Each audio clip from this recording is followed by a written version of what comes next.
तो सतगुरु कबीर साहब शब्दवाणी में क्या कहते हैं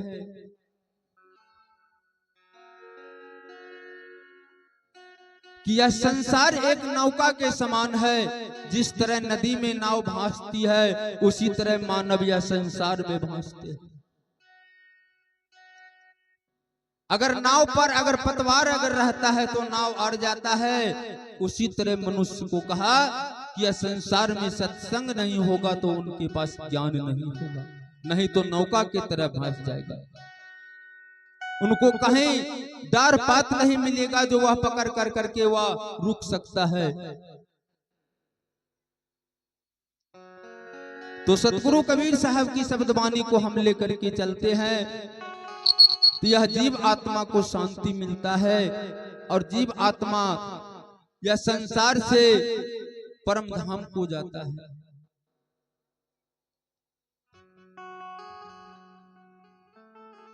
सिकंदर बादशाह दिल्ली का था। वह सिकंदर बादशाह को इतना जलन का रोग हुआ कि काशी का वीर बाधेल सिंह काशी का राजा था।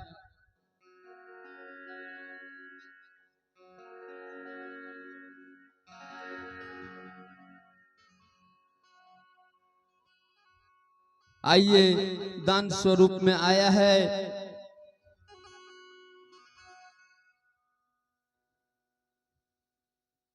जो माताजी स्वर्ग को गई है उनको पुत्री 121 रुपया को दान दिए हैं। दोनों बहन मिलकर के 101 को और 221 रुपया को दान दिए हैं उनको जीव आत्मा शांति के लिए।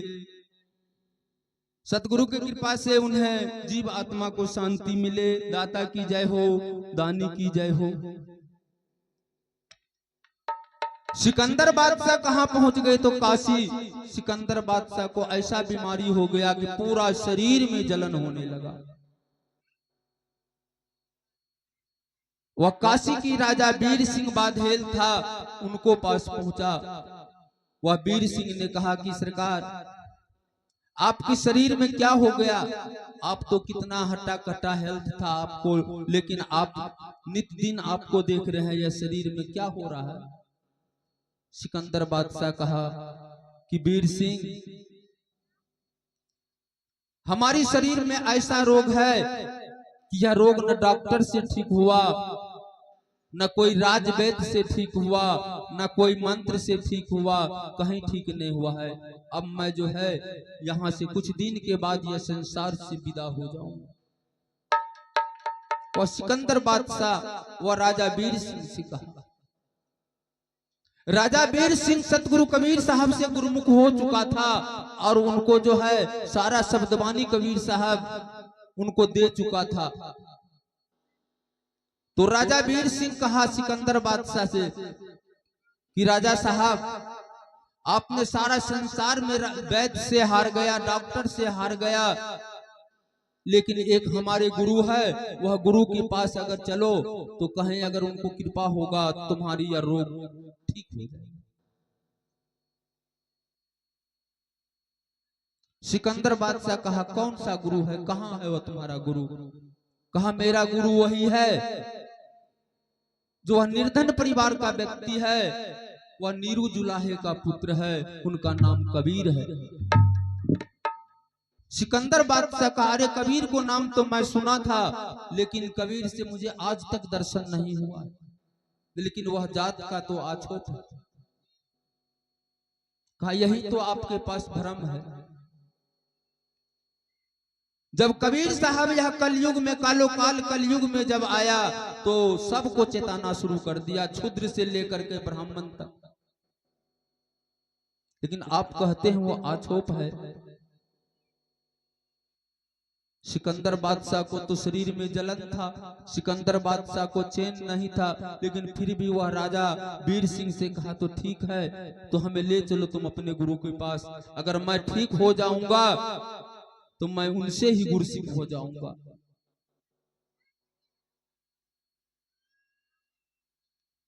वह राजा वीर सिंह वह सिकंदर बादशाह को लेकर के कहां चलते हैं तो एक जंगल में रविदास का डेरा था, क्योंकि सबसे और रविदास के वह झोपड़ी में कबीर साहब हमेशा वहां मिलते थे। तो सिकंदर बादशाह जो है और राजा वीर सिंह वहां लेकर के चल दिया। कहां? तो रविदास के यहाँ।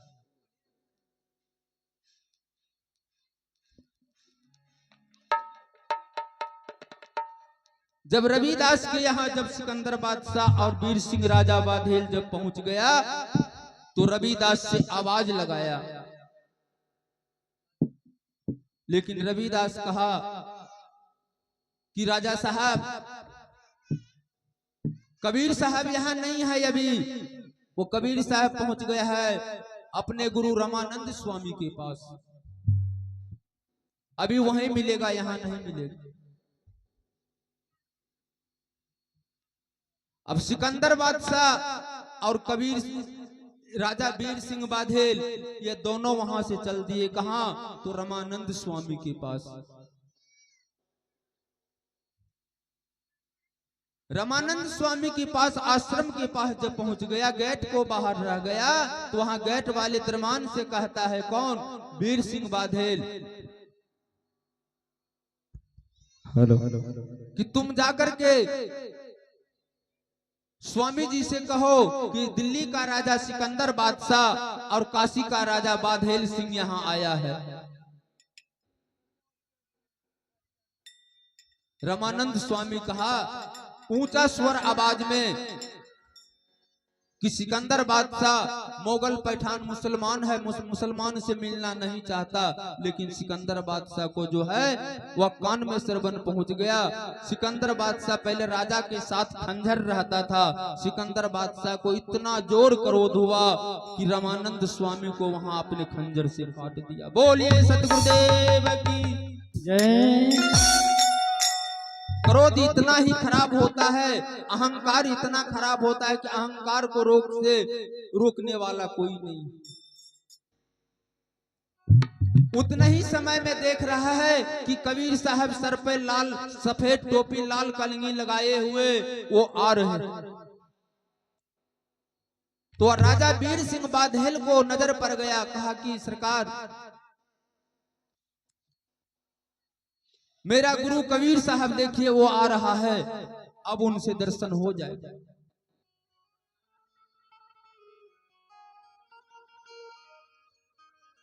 जब कबीर साहब वहां पहुंचे तो सिकंदर बादशाह के शरीर का खून जो था वो लौ हो गया। सिकंदर बादशाह सतगुरु कबीर साहब की चरण में लेटना शुरू कर दिया।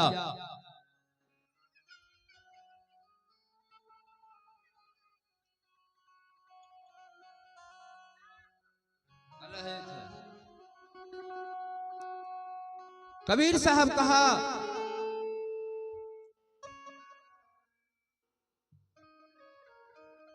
कि तुम क्यों लेट रहे हो सिकंदर बादशाह, क्या बात है? सिकंदर बादशाह क्या कहते हैं? मुझसे घोर अपराध हुई। क्यों? रामानंद स्वामी को सर जो काट दिया था उनको शरीर में सताने लगा। मुझसे घोर अपराध हुई, क्षमा हो नहीं पाएगा। शरण लगा लो गुरुदेव, ऐसा बनम न होएगा।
कहा गुरुदेव मुझे क्षमा कर दीजिए, मुझसे घोर अपराध हो चुका है। सतगुरु कबीर साहब कहा क्या तुम्हें अपराध हुआ है, तुमने क्या किया? कहते गुरुदेव हमसे घोर अपराध हो गया, वो अपराध को क्षमा करने से भी नहीं होगा। कहा तुम ये पहले बताओ कि तुम कहां आए हो, क्या काम से आए हो, तुम्हें क्या चाहिए?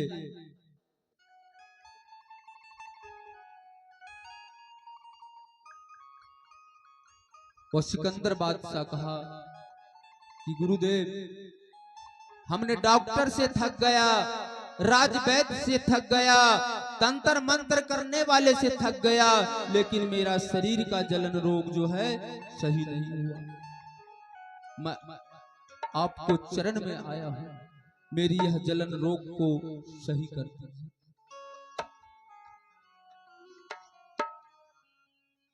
सतगुरु कबीर साहब कहा कि तुम यह दरबार में जब आ गए हो, तुम गुरु को शरण में आ गए हो, तो तुम्हारा लाख अपराध माफ हो जाएगा, तुम्हारा जलन रोग जो है सही होगा।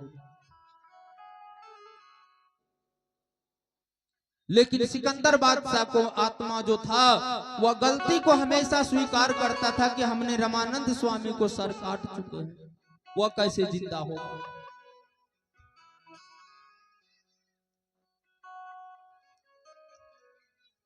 सतगुरु कबीर साहब जब अपने कमंडल से नीर निकाल कर करके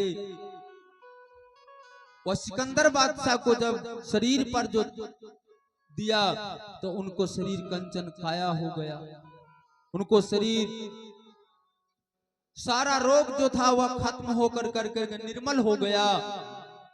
वह सिकंदर बादशाह सतगुरु कबीर को जय जयकार मनाने लगा। क्या बोलिए सतगुरु कबीर साहब की जय।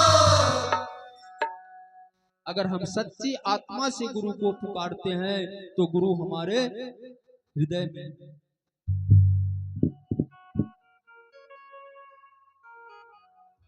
वो सिकंदर बादशाह कहा हे गुरुदेव आपका महिमा का बखान मैं नहीं कर सकता हूं, लेकिन हमने घोर अपराध किया, उनको क्षमा कैसे होगा। सतगुरु कबीर साहब ने आवाज लगाया अपने गुरुदेव को, रामानंद स्वामी को। कहा गुरुदेव आपका शिष्य आपके चरण में आ चुका है, आप कहां हैं। जो सरधर अलग था, जब सतगुरु कबीर साहब ने आवाज लगाया तो वह सरधर जुट कर करके तैयार होकर करके वह बाहर निकल गया। कहा बोलो बचवा क्या बात है। सिकंदर बादशाह ने जब देखा तो उनको आकाश दिखाने लगा, पाताल नीचे दिखाने लगा कि हमने तो अभी रामानंद स्वामी को सर काट दिया था, लेकिन वह स्वामी जी तो अभी जिंदा ही आ रहा है। सिकंदर बादशाह कहा कि यह संसार में सही सब बोल रहा था कि सतगुरु ये कबीर जो है यह परमात्मा का अवतार है, ये ईश्वर का अवतार है, इन्हीं के कृपा से यह सारा संसार चल रहा है।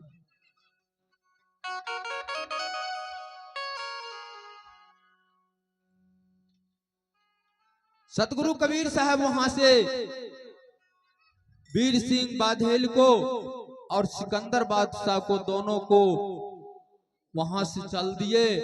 कहां तो एक समुद्र के किनारे, और वही राजमार्ग से वह चल रहे थे।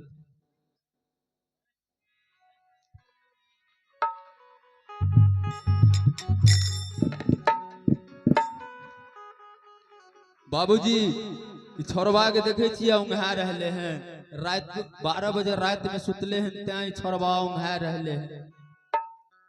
आ एकरा इतने गो नहीं देखियो, एकरा बियाहो भेल छे, लेकिन कन्या एकरा घर में नहीं बसले, कन्या अभी नहिरा में छे। छोरबा जे छे से बड़ी टेर, एकरा कहबे झाइल बजबे ले तो झाइल बजेते, देखते के एने ओने हियावत रहते। वह एक दिन जे सत्संग में कहां रहिए तो भराट यानी अलौली थाना के आसपास में गोस्सा जे उठले ने एकरा झाल बजेना देख कर करके तनी कोरा एक थापर ओकरा लगा देलिए लगेलिए ती गोस्सा से कहां जाय छे के जो अगर गांव जेबे त हमरा महंत जी फेर पकड़ के ले आइते सबसे बढ़िया हम ससुराइरे चल जाय छिए वहीं हम रहबे।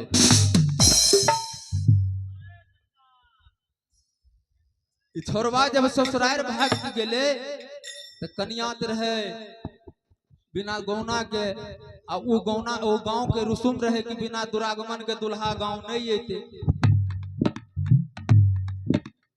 अभी छोरवा के जे देखल के तो कन्या ने से इशारा से ओकरा घर में कह दिल के ताकि गांव के सौर समाज हमरा नहीं देखे। जो घर में गेले जब खाना के समय एले तब की करल के कन्या 2 गो रोटी ला करके प्लेट में ओकरा सब्जी दे दिल के खाई ले आ ई छूप गेले अलग से निकल गेले घर से। दोनों रोटी आगू में पड़ले ती हियाबे अब खाए के लिए हम केना खेबे तो कन्या उ दोगा से इशारा मारे कि 1 रोटी के 2 गो बना के खा ले। जब वो अंगुरी के इशारा जग देखल के छोरबा के दिमाग में की आबि गेले है एकरा तनिगो नहीं बुझियो कहे हमरा कह रहे 2 गो रोटी के एक के बार मतलब दोनों के तोड़ तार के मुंह में धाल के बाबूजी दोनों रोटी के जो अंगुरी जे देखल के तोड़ के मुंह में धाल के आओ आओ आओ आओ का के चीबे लागल।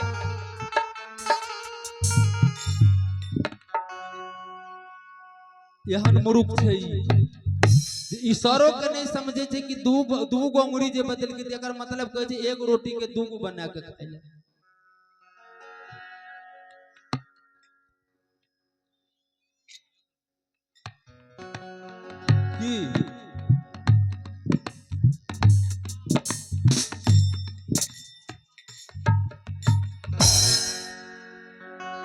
काहे खातिर डाकू चोर बेईमान बनल बा तोहरा जाई खाती बांसी के बेईमान बनल बा तोहरा जाई खातिर बांसी के बेईमान बनल बा।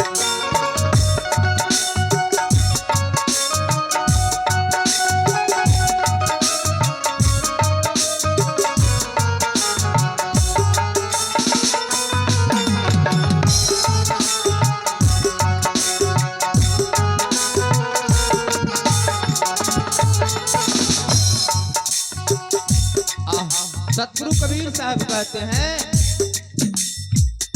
कि यह संसार में जो आए हो धर्म करने के लिए लेकिन अधर्म करने के लिए नहीं। अगर तुम धर्म करते हो तो तुम्हारे लिए यही बांस का डोली बनेगा, अगर तुम अधर्म की ओर जाते हो तो तुम्हारे लिए हाथ में वह जंजीर भी तैयार है।